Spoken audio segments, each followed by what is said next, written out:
말씀에 나아가기에 앞서 성령의 조명을 구하는 기도 함께 기도하면서 나라와 민족을 위해서도 함께 기도하도록 하겠습니다.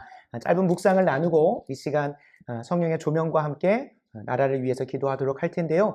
요한일서 4장 1절 6절을 제가 읽어드리겠습니다. 사랑하는 자들아, 영을 다 믿지 말고 오직 영들이 하나님께 속하였나 분별하라. 많은 거짓 선지자가 세상에 나왔습니다. 6절입니다. 우리는 하나님께 속하였으니 하나님을 아는 자는 우리의 말을 듣고 하나님께 속하지 아니하는 자는 우리의 말을 듣지 아니하나니 진리의 영과 미혹의 영을 이로써 아느니라. 아멘, 아멘. 우리가 이제 대선이 9일 남았습니다. 어떠한 특정 정당이나 어떤 특정 후보를 뽑으라는 것은 결코 이 강단에서 선포되어지지 않아야 되나 우리가 분별할 수 있는 것, 말씀의 가르침을 따라서 이 나라와 민족의 향방을 두고 기도하고 또 말씀을 어떻게 분별할지는 꼭 나누어져야 됩니다. 그래서 혹여 그냥 지나간 하나의 대선을 생각하지 마시고 9일 앞으로 다가온 이 시간에 이 말씀 붙들고 진리의 영과 미혹의 영을 분별하게 하시고 하나님의 속하였나 하나님의 속하지 아니하였나 내 인생에게 육신의 정욕과 안목의 정욕을 채우기 위한 대선 후보인가 아니면 하나님의 나라와 의를 위한 정책과 방향을 펴는 대선 후보인가를 분별하여 그 소중한 한 표를 행할 수 있게 해달라고. 그리하여 특별히 바라고 원하옵기는 최근 이제 맥체인 성경으로 읽는 이사야서가 심판에 대한 내용이 너무 많이 나옵니다. 그리고 오늘 아침에 오늘 본문을 또 읽고 왔는데 이사야 26장 마지막에 하나님께서 참 이스라엘 백성들을 향한 선포지만 우리나라에게는 그러지 않았으면 좋겠다라고 하는 선포가 있습니다. 하나님께서 환난을 허락하실 터인데 내 백성들 너희는 잠깐 숨어 있을지어다.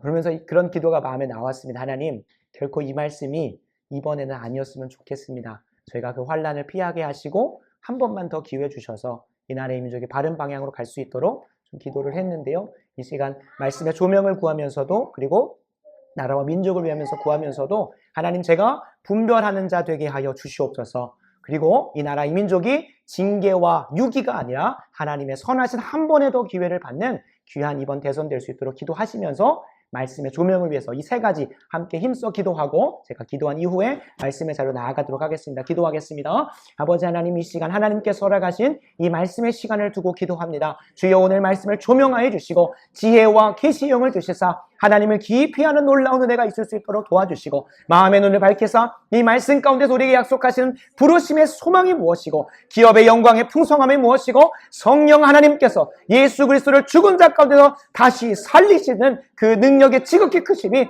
어떠한지를 맛보아하는 놀라운 은혜 있기를 간절히 소원합니다. 이 말씀을 들고 나아간 우리의 삶의 여정 가운데 하나님께서 나같이 대한민국을 위해서도 기도합니다. 이 나라의 민족 불쌍히 여겨주시사 하나님 환난과 심판과 경고의 시간을 하나님 우리가 지나갈 수 있도록 은혜 더하여 주시옵소서. 하나님 이사야 26장 14절 15절 말씀과 같이 결코 그 말씀이 이때는 아니기를 간절히 소원합니다. 혹여 하나님께서 허락하신 한들 겸허히 받아들이게 하시고 특별히 하나님 우리가 진리의 영과 미혹의 영을 분별하여 하나님의 선하신 뜻을 행할 수 있는 귀한 국가 위정자들이 세워져서 경건과 단정함으로 이 땅을 살아갈 때에 평안함과 온유함으로 살아갈 수 있도록 주여 우리의 모든 여정들을 불쌍히 여기시고 긍휼히 여겨주시고 하나님의 자비를 거두지 마시고 하나님 허락하여 주시옵소서. 모든 것 주님께 말씀 앞으로 나아갈 때에 주여 이 말씀이 깊이 깨달아지는 놀라운 은혜를 간절히 소원하오며 그리고 이 바울의 고백과 같이 우리 또한 함께 지체가 되고 함께 상속자가 되고 함께 약속에 참여하는 자가 될 수 있는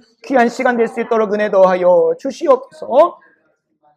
아버지 하나님, 이 시간 진리의 성령께서 말씀을 밝히 비추어 주시기를 소원합니다. 주께서 약속하신 보이다 성령을 통하여 우리에게 오직 들은 것을 깨닫게 하시고 장래일을 가르쳐 주신다고 하셨사오니 하나님, 이 시간 성령의 충만함으로 말미암아 오직 하나님의 말씀을 밝히 알게 되는 은혜가 있게 하시고 우리가 이번 한 주간 어떻게 살아가야 될지 그 장래일을 하나하나 일러주시고 살아낼 수 있는 감격과 감동도 허락하시고 능력도 경험할 수 있도록 은혜해 주시옵소서. 예수님의 이름으로 간절히 기도합니다.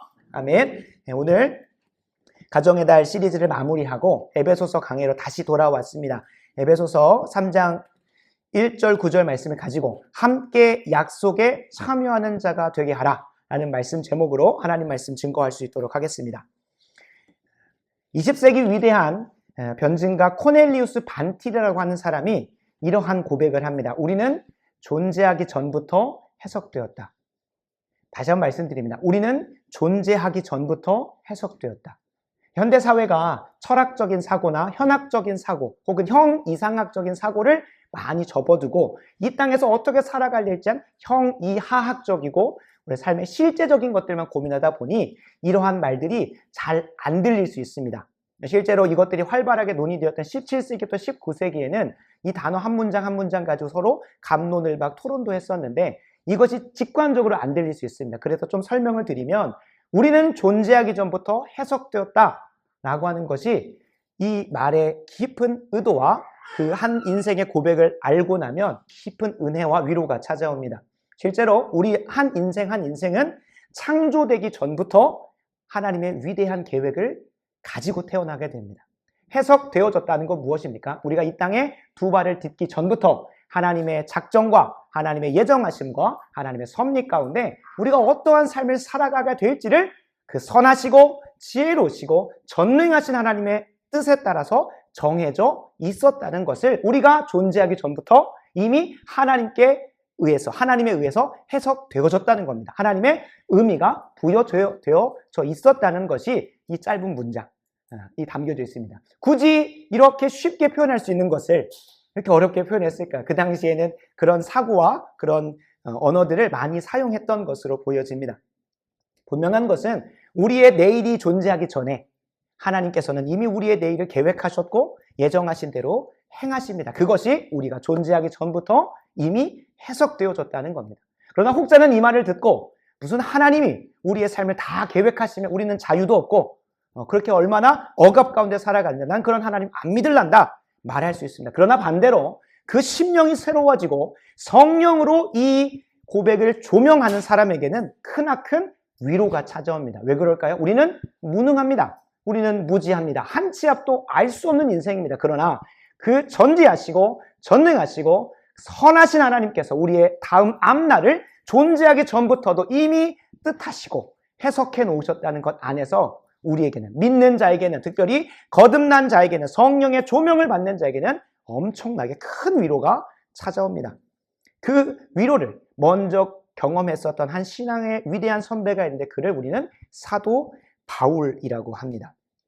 사도 바울은 우리가 알고 있는 성경의 인물들 중에 그 풍성한 유익을 맛보았고 오늘 특히 본문을 들어가기에 앞서서 사도 바울이라는 인생을 좀 알고 가야 오늘의 본문 내용이 조금 더 입체적으로 보여지기 때문에 이미 알고 있는 내용이시겠지만 조금 나누도록 하겠습니다. 사도 바울은 우리에게 위대한 신앙의 선배로 알려져 있지만 원래는 어떠한 사람이었습니까? 그처럼 극악무도하고 폐악질로 교회와 예수님을 핍박했던 자가 없습니다. 유럽 전역을, 아시아 전역을 돌아다니면서 그 인생의 사명 삼아서 교회를 무너뜨리고 예수님을 핍박하고 예수 믿는 자들을 죽였던 자가 사도 바울입니다. 그러나 그 교회에 대한 박해에 최고로 열심이었던 자가 이제는 우리가 기억하는 사도 바울은 예수님을 전하고 교회를 세우는데 열심인 자로 변하여진 것으로 기억되고 있습니다. 그 이유는 성령을 통하여 예수님과 교회 그리고 자신의 인생, 다시 한번 말씀드립니다. 예수님과 교회 그리고 자신의 인생을 새롭게 보게 되었기 때문입니다. 그러니까 예수님과 교회와 자신의 인생을 새롭게 보게 되었다는 그 사실 앞에 이것을 기억해야 됩니다. 성령을 통해서라는 겁니다. 오늘 우리가 살펴보는 본문도 성령에 대해서 깊이 좀 살펴보는 시간을 갖는데 다메섹에 있는 교회를 무너뜨리러 가는 도중에 그 다메섹 도상에서 그는 특별한 경험을 하게 됩니다. 그리고 그 경험을 시작으로 하여서 자신의 인생과 그 현장에서는 누구를 바로 새롭게 이해하게 됩니까? 바로 예수 그리스도입니다. 원래는 예수 그리스도는 사도 바울의 관점 그리고 사도 바울이 몸담고 있던 유대 사회에서는 이단아였습니다. 유대교의 가르침을 반하고 자신을 하나님이라고 칭하는 그는 당연히 그 당시에 예수님만이 아니라 등장했었던 수많은 이단 중에 하나였고 당연히 사도 바울은 그가 알고 있는 세계관과 관점 안에서 예수님을 핍박할 수밖에 없었습니다. 물론 예수님과 바울이 직접적으로 육체적으로 물리적으로 만난 적은 없습니다만 예수님께서 이렇게 말씀하십니다.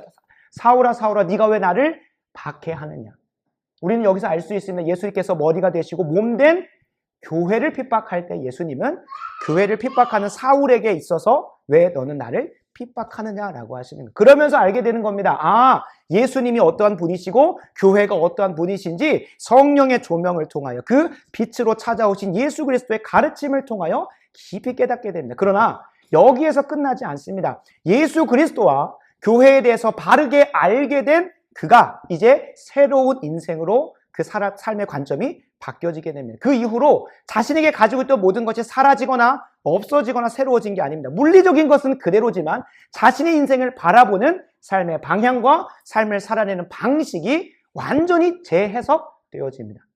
여기에서 우리가 주목할 것은 이 모든 것이 사도 바울의 어떠한 노력과 능력과 열심으로 되는 것이 아니라 예수 그리스도의 찾아오심과 성령을 통한 주권적인 조명을 통해서 이루어졌다는 것에 우리가 주목하면서 오늘 본문에 들어가 줘야 됩니다. 오늘 본문을 함께 살펴보면서 바라고 원하옵기는 우리의 인생을 다시금 돌아보는 그 은혜가 그냥 말씀을 주구장창 읽는다고 해서가 아니라 성령을 통하여 우리에게도 새롭게 일어나는 귀한 시간의 시작이 마련되기를 간절히 소원합니다. 오늘 말씀을 통하여 완전히 다 모든 것이 바뀐다고 말씀드리지 않습니다. 사도 바울마저도 그렇게 다메섹 도상에서 주님을 만나고 나서 바로 묻습니다. 주여 내가 주를 위하여 무엇을 하리이까? 라고 물을 때 예수님은 그래 너는 이렇게 인생을 살아갈 거라면서 인생의 모든 청사진을 가르쳐 주시지 않았습니다. 지금 당장 순종해야 될 삶의 자리로 가게 하셨고 그리고 그를 유대 공동체 혹은 교회 공동체로부터 이격하여서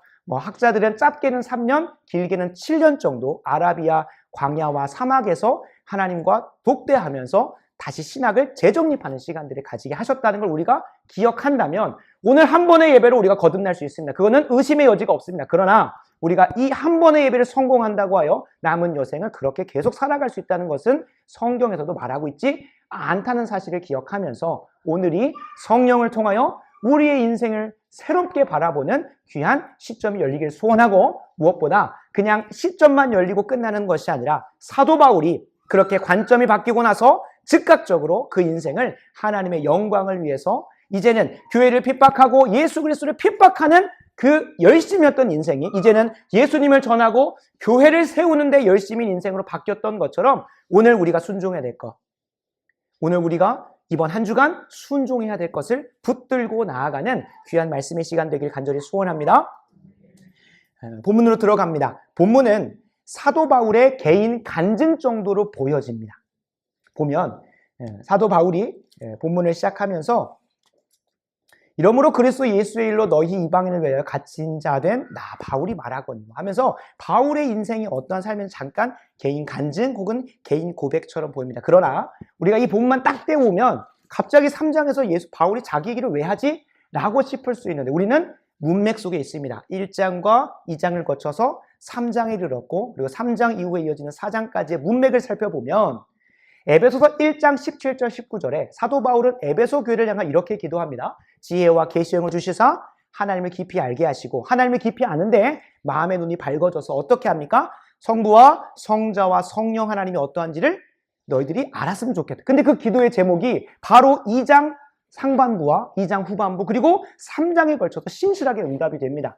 우리가 이미 한 3주 전에 한 달 전에 했기 때문에 우리의 그 기억력 때문에 좀 사라졌을 수도 있는데 2장 상반부는 성부 하나님이 우리를 본질상 진노의 자녀에서 하나님의 자녀로 부르신 사람이 누릴 수 있는 소망을 다뤄줬습니다.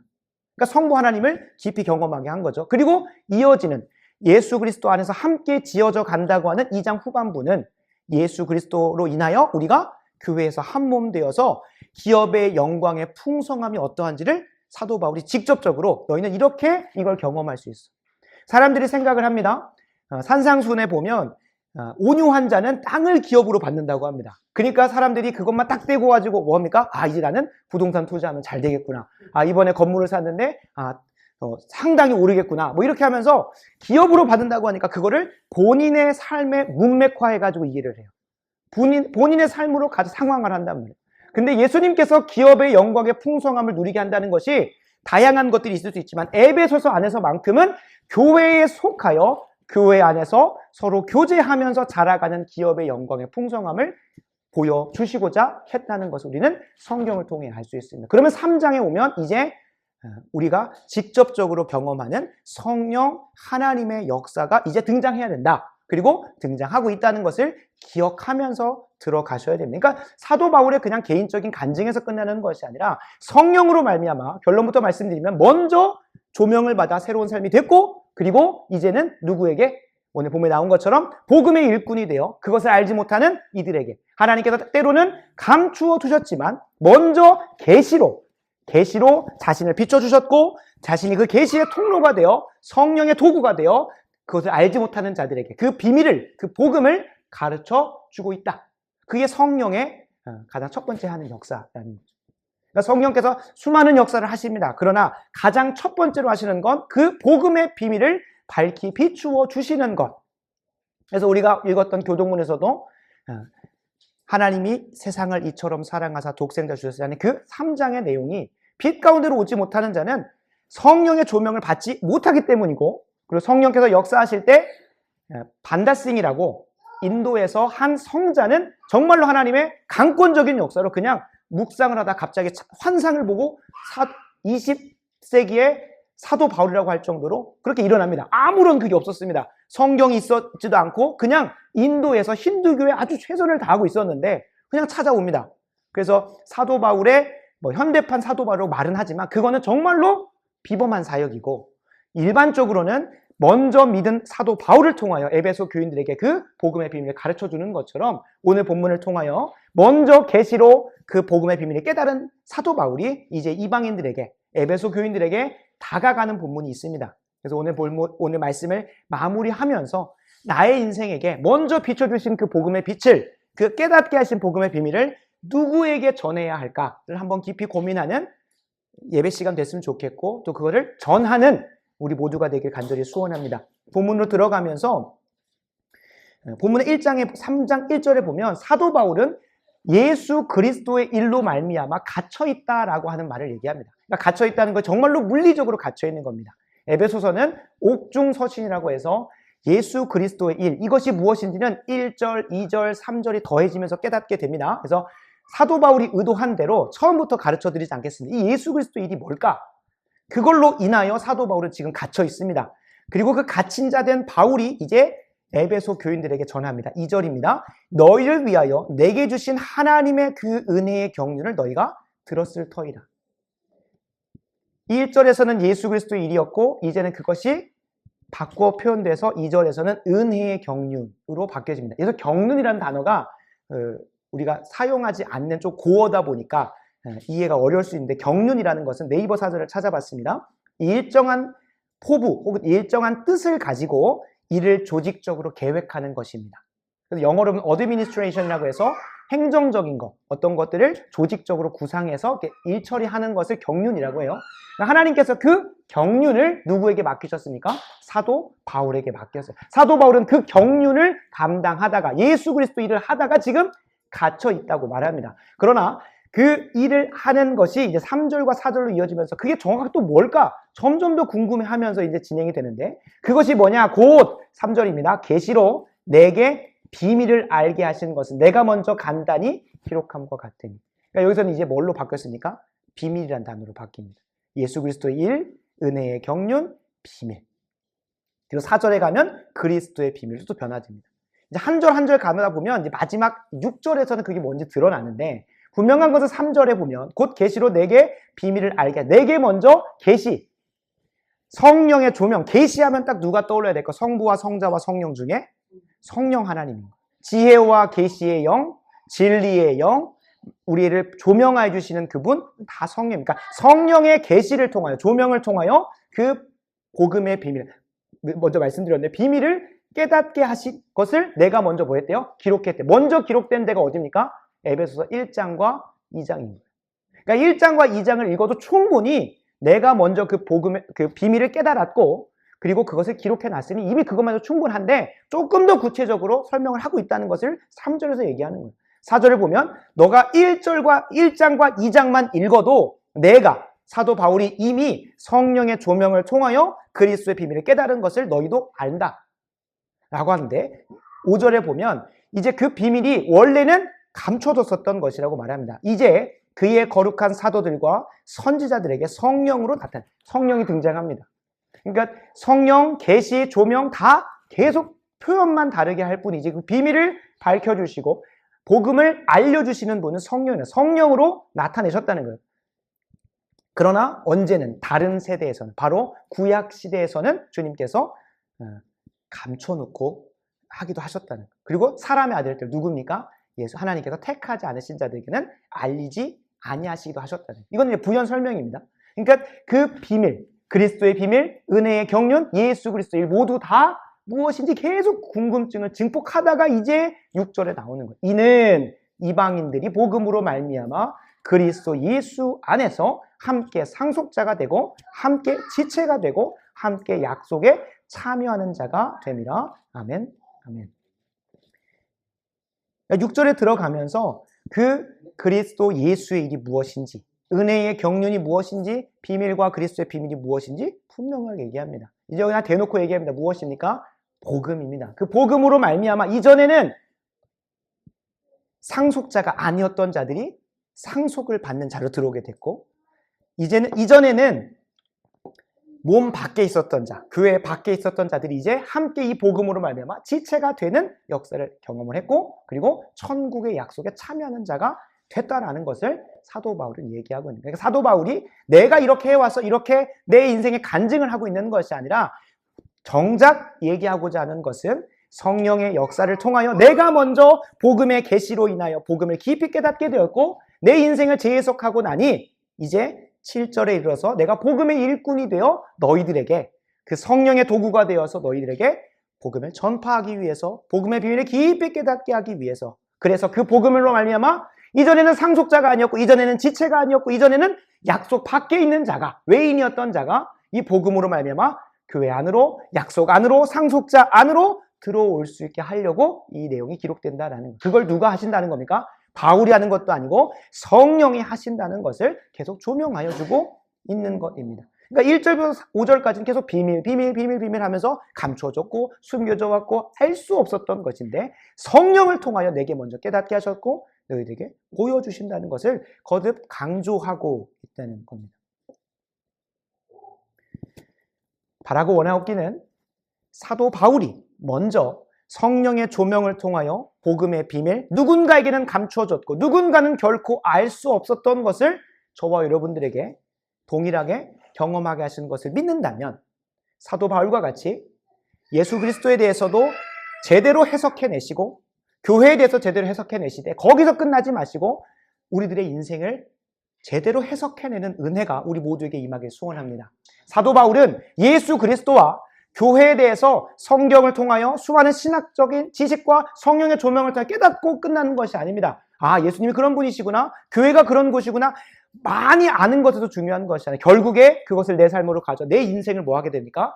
새롭게 해석하게 되는 것. 그게 7절의 내용에 나와요. 7절에 보면 이 복음을 위하여 그의 능력이 역사하시는 대로 내게 주신, 그러니까 내 인생으로 해석을 하는 거예요. 성경에서 어떤 말을 하고 있든지 간에 그것이 내 삶하고 멀리 떨어져 있으면 나하고는 아무 상관이 없는 것이 되는데 사도 바울은 내게 그것을 확 적용하고 나니까 그리스도 그의 능력이 역사하시는 대로 내게 주신 은혜의 선물을 따라 내가 일꾼이 되었다라고 나 중심으로 그 본문을 해석하고 그 은혜를 그 교리를 해석하기 시작한다는 거예요.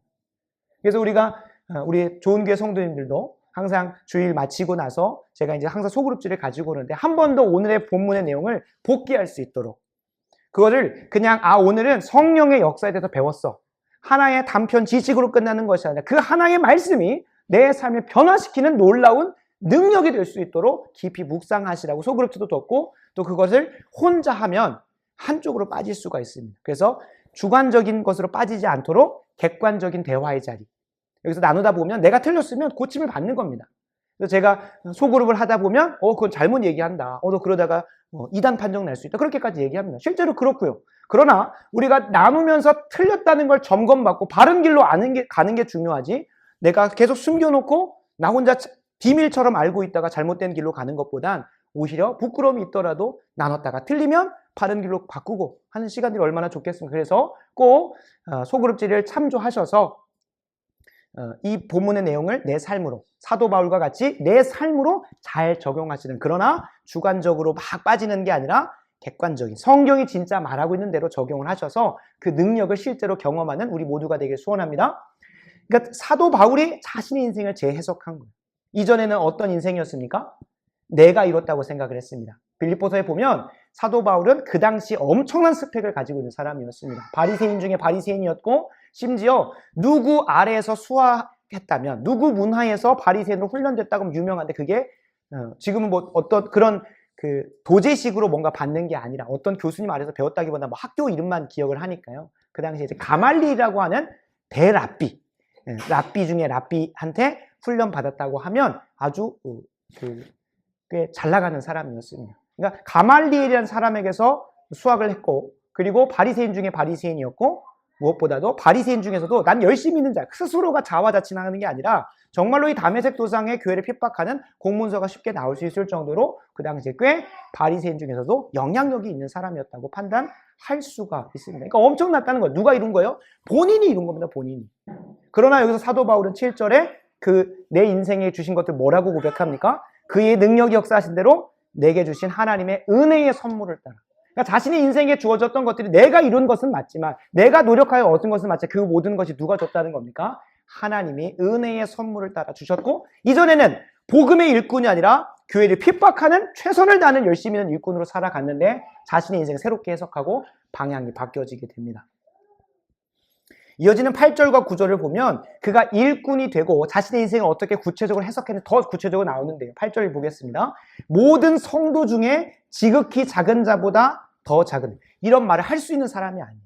사도 바울이 어디만 가도 유대사에서 아주 덕망 있고 아주 유명한 사람이었던 거예요. 그러니까 그 당시에 유대교에서 기독교로 개종하고 공동체를 이룬 사람들 중에 사도 바울이 오니까 사도행전 22장이었던 것으로 기억하는데요. 그 사람들이 보고 놀랍니다. 저 사람이 우리를 핍박하던 자가 아니냐. 그 정도로 유대 사회에선 사도 바울이 이름이 있었다니까. 이런 고백을 할 수 있는 사람이 아닌 거예요. 그 당시에 바리새인 중에서도 유명한 사람이었던 거죠. 그러니까 모든 성도 중에 지극히 작은 자보다 더 작은 나라고 고백하는 인생의 전환점이 바뀐 거예요. 관점이 바뀐 거예요. 그리고 그 은혜를 주신 이유는 내 인생 가운데 이것을 다양하게 해석할 수 있지만 구원의 은혜가 됐든, 혹은 그 앞선 절에 있었던 내게 주신 은혜의 선물들, 이걸 다른 말로 표현하면 은사라고 하는데, 그 은사를 주신 것은 측량할 수 없는 그리스도의 풍성함을 누구에게? 알지 못하는 이들에게, 그 비밀을 모르는 자들에게 전하게 하시고, 9절입니다. 영원부터 만물을 창조하신 하나님 속에 감추어졌던 이 비밀의 경륜, 은혜의 경륜, 구원의 비밀을 어떠한 것인지를 그들에게 드러내는, 그러니까 그러한 삶으로 삶이 바뀌어버리는 거예요. 예수님과 교회에 대해서 성령의 조명을 통하여 제대로 알고 나니까 자신의 인생을 다르게 해석하는 겁니다. 이전에는 다른 사람을 죽이고 핍박하고 자신을 내세우기에 급급했던 그 수많은 것들, 스펙이라고 하는 것들을 자신의 인생을 위해 써왔다면 이제는 그것이 아무것도 아니게 됩니다. 그래서 뒤에서 좀 나누겠지만 사도 바울은 이 모든 것을 무엇으로 여긴다고 빌립보서에 표현합니까? 배설물이라는 것까지도 표현을 합니다. 세상 사람들이 보면 기에 당황할 수 있는데, 분명한 것은 사도 바울이 이 예수님을 만나고 나서 성령의 조명을 통하여 그 인생이 다르게 해석되어지고 심지어 그 인생의 방향이 다르게 바뀌게 됩니다. 생각을 해봅시다. 사도 바울에게 참 많은 것들이 있습니다. 근데 그 인생에게 그것이 배설물이 되는 것은 그 인생의 목적이 누구로 바뀌었기 때문입니까? 하나님의 영광, 예수 그리스도로 바뀌었기 때문에 그렇습니다. 생각해보니 교회를 핍박하는 데 있어서는 바리새인이라는 것이 너무나 필요했고, 그 당시에 열심이라는 것도 필요했고, 또 가말리엘 문화에서 배웠던 것이 너무나 필요했습니다. 그 정도가 돼야 그래도 최선에서 그 교회를 핍박할 수 있습니다. 그러나 그 인생이 복음의 일꾼으로 바뀌고 나니까 가말리엘 문화에서 배웠는 것이 아무 소용이 없고, 바리새인인 것이 아무 소용이 없고, 또 열심히 있는 것도 아무 소용이 없는 것을 깨닫게 돼. 그러니까 배설물이라고 보는 것이고, 스스로를 작은 자 중에 작은 자라고 새롭게 인식을 하는 것. 그러나 여러분, 우리가 기억할 것이 있습니다. 가장 먼저는 성령께서 우리에게 복음의 비밀을 깊이 알려주시고 거기서 끝나는 것이 아니라 우리의 삶을 재해석하게 하신다고 말씀을 드렸습니다. 그리고 오늘 본문에서 감춰져 있지만 꼭 우리가 붙들고 가야 될 두 번째 성령의 역사는 7절에 있습니다.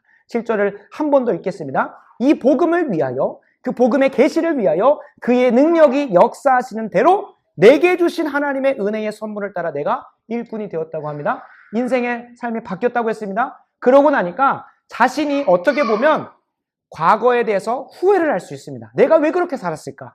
그리고 현재의 삶에 있어서도 불안할 수 있고 미래에 대해서 두려워할 수 있는데, 오히려 사도 바울은 과거에 대한 후회가 엄청나게 컸을 수도 있는데 도리어 본인의 인생에 대해서 어떤 본문을 봐도 내가 옛날에 그 잘못했지 하면서 후회하거나, 물론 스스로가 하나님 앞에 나아갔을 때는 하나님 그 부분 참 죄송합니다 라고 말할 수 있었겠지만, 분명한 것은 성경의 기록에 보면 과거에 대한 한탄과 후회가 하나도 발견이 되지 않습니다. 도리어 자신의 인생에게 하나님께서 이끌어 놓으셨던 그 경험들, 무엇입니까?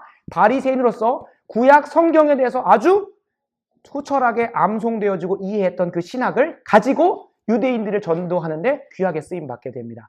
가말리엘의 문화에서 받았던 그 수학의 능력을 자신을 드러내는 것이 아니라 예수 그리스도의 복음의 비밀을 더 풍성하게 전하는데 다시 사용하게 된다는 거예요. 그러니까 하나님께서는 두 번째로 은사를 주시는 분이라는 거예요.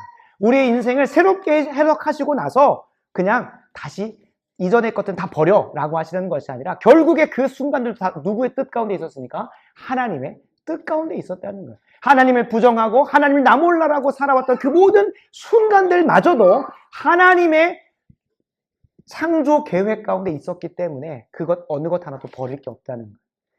성령께서 우리에게 은사를 주셔서 사도 바울은 복음의 일꾼이 되는 것, 그리고 우리 모두에게 동일한 것이지만 8절 9절에 나오는 것처럼 하나님을 세상 가운데 드러내는 삶을 사는 데 있어서 하나님은 후회하심 없이 은사를 주시는 분이라는 걸 기억하시기 바랍니다. 심지어 지금 내가 하나님을 대적하고 하나님 뜻대로 안 살기 위해서 최선을 다했던 그 은사들마저도 하나님은 오히려 바꾸셔서 하나님의 영광을 위해서 사용하신다는 것을 기억하시기 바랍니다. 또 한 가지가 있습니다. 그 은사가 지금 내 눈에 보이지 않을 수 있습니다.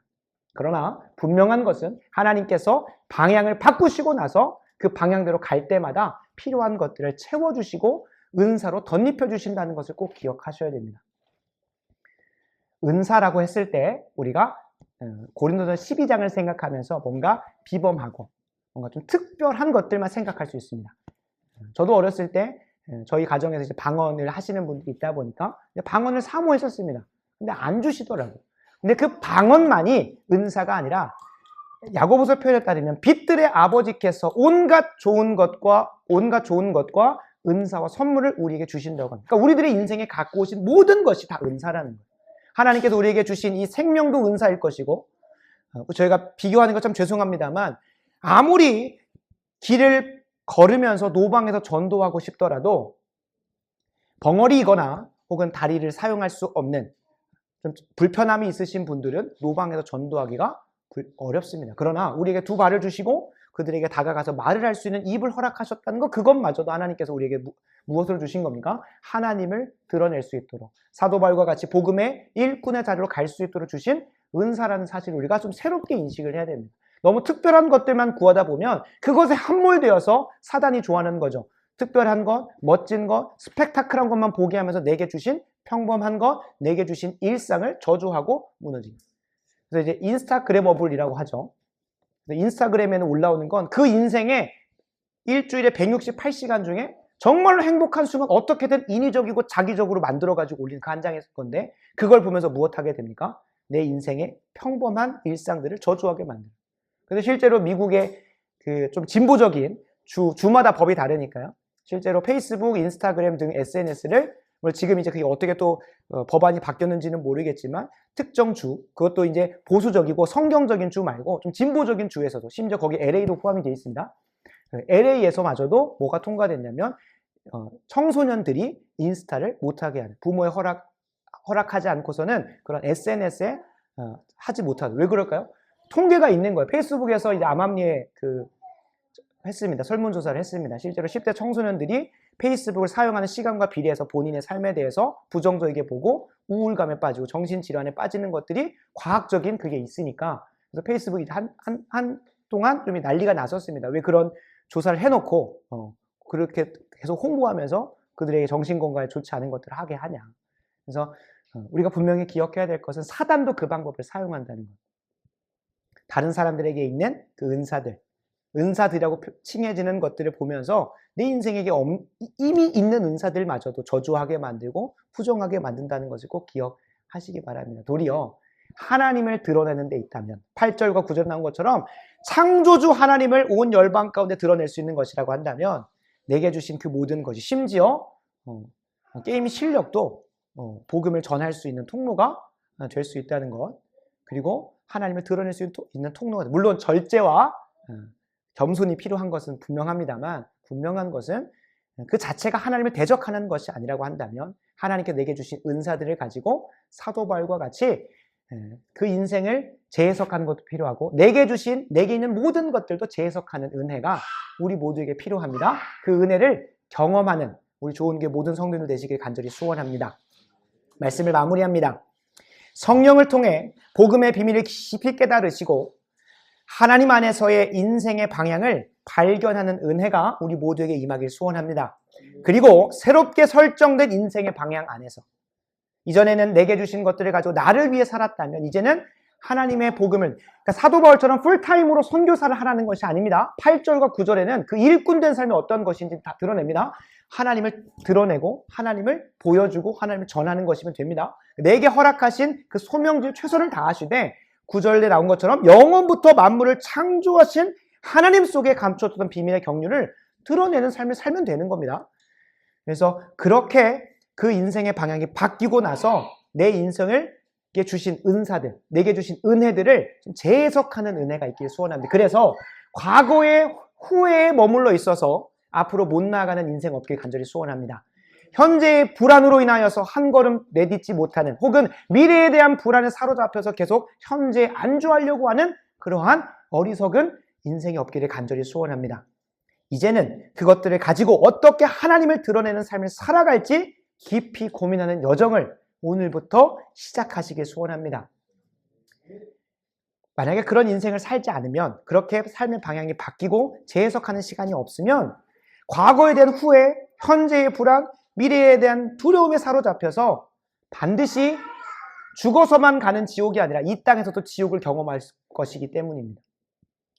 죽어서 천국, 이 땅에서 천국을 맛보는 것은 성령을 통해 거듭나고 복음의 비밀을 깊이 깨달은 자에게만 약속된 것이기에, 혹여 이 자리에 그 복음의 비밀을 성령의 조명으로 경험하지 못한 자 있다면 그것을 갈급하시길 간절히 소원합니다. 분명히 주님께서는 구하는 자에게 성령을 선물로 주신다고 하셨습니다. 오늘 말씀을 들으시고 내가 과거에 대한 후회에 머물러 있고 내 인생을 저주하고 있고 계속 현재에 대한 불안과 미래에 대한 두려움으로 인하여 계속 그 자리에 안주하면서 머물러 있으려고 한다면, 복음의 비밀을 못 깨달아서 그런 자리에 있다면 성령을 구하시기 바랍니다.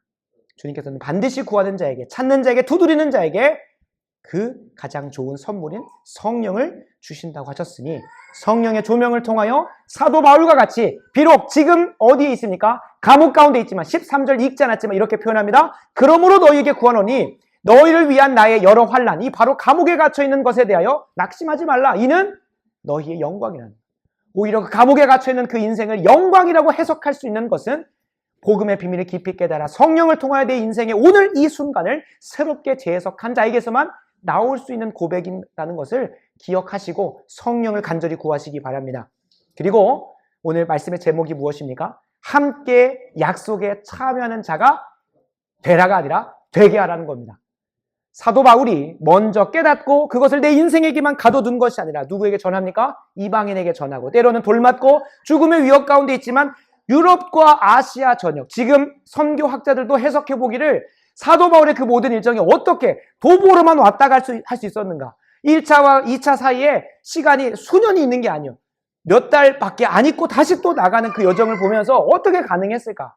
저도 사도 바울이 능히 혼자 감당했다 생각 안 합니다. 성령이 이끌렸기에, 성령이 능력 주셨기에 감당하는 겁니다. 이번 한 주간, 다음 주에 저희가 마음을 정하고 다음 주 본문이 공교롭게도 복음의 비밀을 전하는 날입니다. 물론 모든 말씀이 복음을 가르치고 예수 그리스도를 드러내는 것은 맞지만 본문마다 더 복음의 비밀을 깊이 살펴볼 수 있는 본문이 있습니다. 다음 주가 그렇습니다. 다음 주에 기대함으로 오시되 두 가지를 구체적으로 적용합니다. 첫 번째, 에베소서 1장 17절 19절 말씀을 붙들고, 하나님, 다음 주에 그 복음의 비밀이 지금 내가 이미 알고 있더라도 더 깊은 차원으로 이해되어지는 은혜가 있게 해 주시옵소서라고 계속 기도하시면서 오시기 바랍니다. 그리고 이 본문 말씀의 제목처럼 이 약속에 참여하지 못한 자들이 우리의 주변에 있습니다. 예수 그리스도를 모르고 지금 매일의 삶에서 후회와 한탄과 불안과 두려움 가운데 사로잡혀 지옥을 살아가고 있는 자들이 너무나 많습니다. 그 지옥으로부터 건져낼 수 있는 것, 반다신과 같이 성령이 강력하게 역사하실 수 있습니다. 그러나 주님께서 오늘 본문에서 초대합니다. 우리가 사도 바울과 같이 복음의 일꾼이 되어 함께 상속자가 되고 함께 지체가 되고 함께 약속에 참여하는 자가 되게 하는 그 일에 임하시라는 겁니다. 오늘 기도자가 기도했던 것처럼 내 재정이 들어갈 수도 있고 때로는 내 감정을 완전히 죽여가면서 그에게 다가가야 될 수도 있습니다.